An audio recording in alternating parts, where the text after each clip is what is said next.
si Mike, pagkatapos siya, meron pa siyang commitment to help us out, no? So at least 1 month is 1 month. After 1 month, okay na kayo, nakabenta natin. Another round of seminar. Always good morning. I'm Wilma Di Guzman from 13 Martires, Cavite.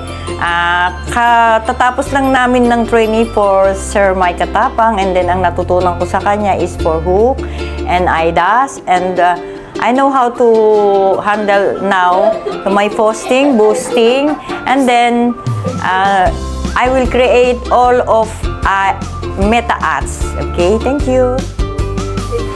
Hi, good afternoon. Ako si May Espina.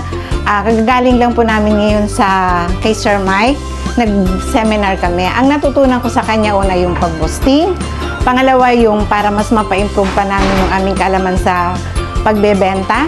At madagdagan pa yung benta namin maparami ang benta namin sa RTJ para sa mapakinabangan namin lahat.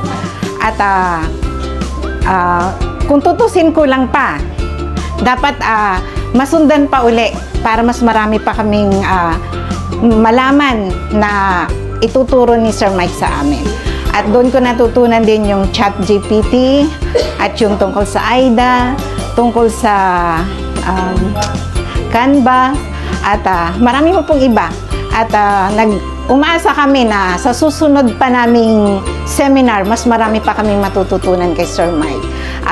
Ngayong hapon na to, maraming salamat sa iyo. Ganon din sa broker namin, kay Ma'am Benny, sa suporta niya sa amin. Sir, thank you po. Hi po, ako po si Arlene Doria. Umattend po ako ngayon ng training ni Sir Mike Katapang. At nagpapasalamat ako kasi hindi ako familiar sa mga Canva na yan, ChatGPT. Tapos pala dapat pag nag-post ka ng ads, kailangan may pass. Yun. I-agitate mo yung i-paint mo, malinaw, agitate, at tapos yung solution ng ma-provide mo doon sa ads mo para mabenta. Malinaw kung sino yung dapat na ma-reach out nung iyong binibenta para maganda ang benta. Thank you po, Sir Mike. Hello, good afternoon. I'm Lorna Aquino from RTJ Realty Group. And umattend po ako ng seminar ni Coach Mike at ito po ang natutunan ko. Ang favorite ko po ang ChatGPT and AIDA, at saka po kung natutunan ko rin po kung paano mag-share ng picture sa Facebook ng mga house model. Okay po.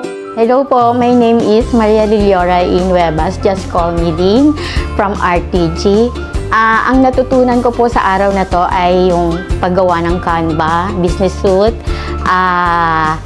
ChatGPT, my favorite, and also hindi lang pala dapat lagi kang nagpo-post lang, dapat you know your target market and show your face as a brand of your yung binibenta mo. Then focus on attention, kung sino ba talaga ang objective mo na dapat bentahan, at sana dumami pa ang aming mapagbentahan. Go RTG.